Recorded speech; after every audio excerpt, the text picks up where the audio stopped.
Sponsored by Pure Bond formaldehyde-free hardwood plywood. Professional grade, domestically made, and with the enduring beauty your work deserves. Available exclusively at the Home Depot and at homedepot.com. What's going on, everybody? I'm Johnny Brook. Welcome back to another Crafted Magazine video. In this video, I'm going to show you how to build these Star Wars themed cornhole boards. Stay tuned.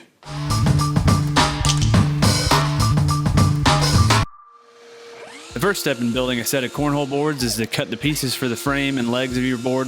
I used 4 8-foot long 2x4s for this build, but you could just as easily use 1x4s if you wanted to reduce the weight a bit. I'll have a link to the plans I referenced in the build article, which is linked to in the video description. You need 4 pieces at 48 inches, 4 pieces at 21 inches, 2 pieces at 18 inches, and 2 pieces with a 25-degree angled cut at 11 1/8 inch. The 48-inch pieces will make up the long edges of the frame, the 21-inch pieces will be the short edges that connect the frame together, the 18-inch pieces will connect and brace the legs, and the angled cuts will be the legs. After making your cuts, an optional step is to cut off roughly ½ inch from each 2x4. This leaves you with a perfectly flat surface on one edge of the 2x4, which, when attached to the plywood top, will form a clean, seamless edge. If you don't have access to a table saw or bandsaw, you can easily skip this step. Also, you could make this cut before cutting the individual pieces, but I found that 8-foot long 2x4s to be a little unwieldy on the table saw, especially since most of them were slightly bowed.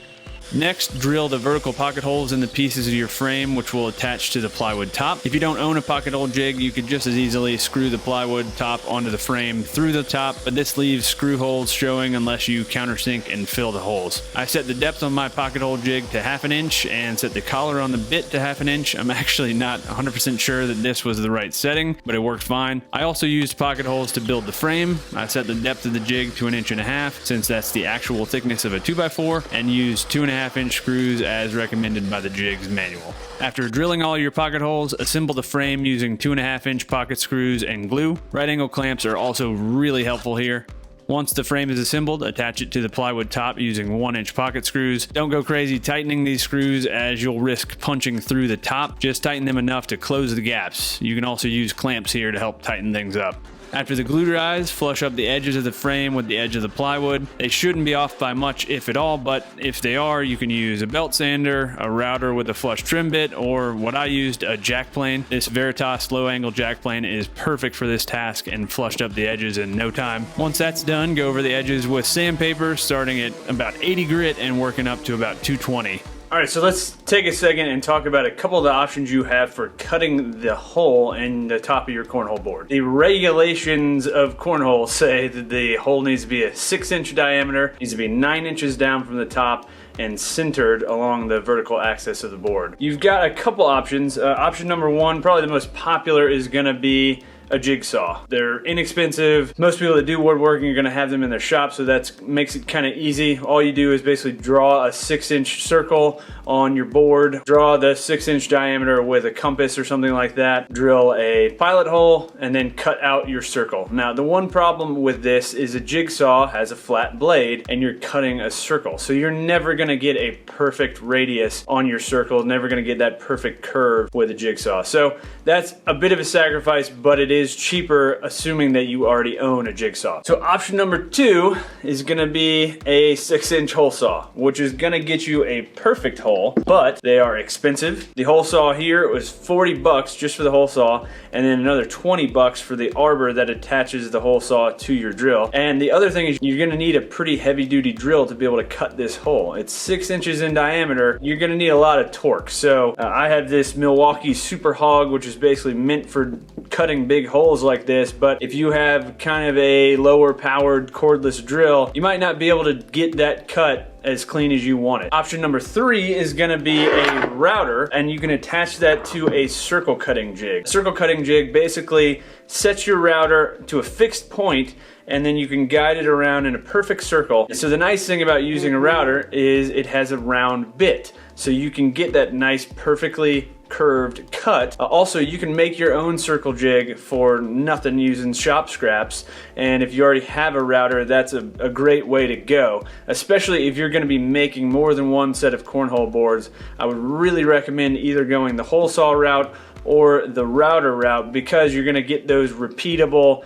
clean cuts that you're not gonna really be able to get with the jigsaw. So the fourth option, depending on where you're located, is to use a panel with the hole pre-cut. Pure Bond, who is a sponsor of this video, they actually just came out with a product that already has the hole cut, because that is the most difficult thing about building a cornhole board usually, is getting that 6-inch hole cut perfectly. They're right around 15 to 16 bucks. You can get them at Home Depot and the hole is already dealt with. If you just want to build a set of cornhole boards and don't have a ton of tools, that's a pretty good option. That's what I used on this build, and that's why you see the hole is already pre-cut in a lot of the shots. With that taken care of, let's get back to the build.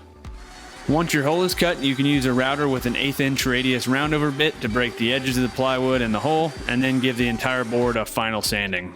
Next, mark the placement of the holes on the legs. Mark the vertical center, which in my case is 1.5 inches, since I removed 1/2 inch from one side, making my 2x4s 3 inches wide. Then measure 1.5 inches from the top edge of the leg. Use a center punch or a small drill bit to mark the exact hole placement. This will help to keep the bit from wandering when you drill the holes. Using a 3/8 inch drill bit, drill the holes through the legs. You want this hole as close to perpendicular as possible, so use a drill press if you have one.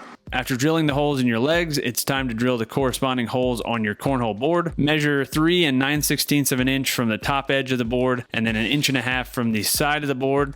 Now it's time to shape the legs so that they can move freely once attached to the board. So you can trace a 3-inch radius and use the hole you drilled in the leg as the center point, and then cut out the radius using a jigsaw. Or you can just cut two 45-degree angles on the piece that fall within that 3-inch radius. This gives you the same free range of motion on the legs and takes way less time than the jigsaw method.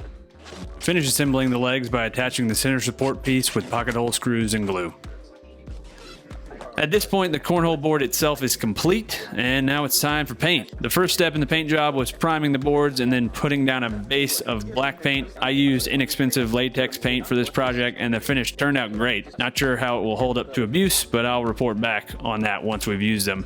Once you've got your boards coated with a layer of black and the paint has dried, it's time to mask off the areas you want to paint the accent color. I decided I wanted a 2-inch border around the edge of the boards and then a large triangle in the center of the boards. I marked the 2-inch border, then taped it off, and then just used the border as a reference for the triangle, aligning the top point of the triangle with the center of the hole and the bottom point with the inside edge of the taped border. I cut away the excess tape using a square and a knife. I also masked off the edges of the board, which ended up being lucky as the silver paint I used was super runny.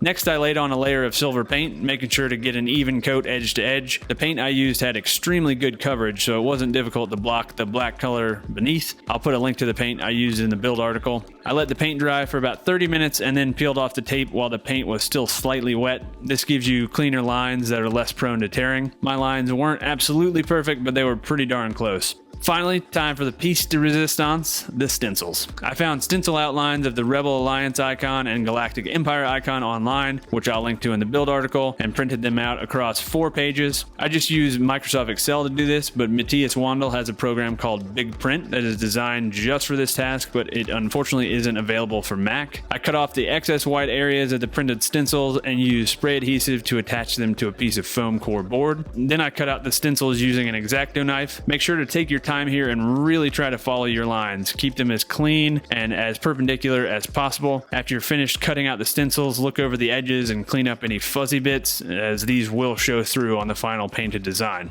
Next, lay your stencil on top of your cornhole boards, protecting from overspray if needed, and then spray a few light coats of paint. Remove your stencil and admire your work. Instagramming is optional. Whoa.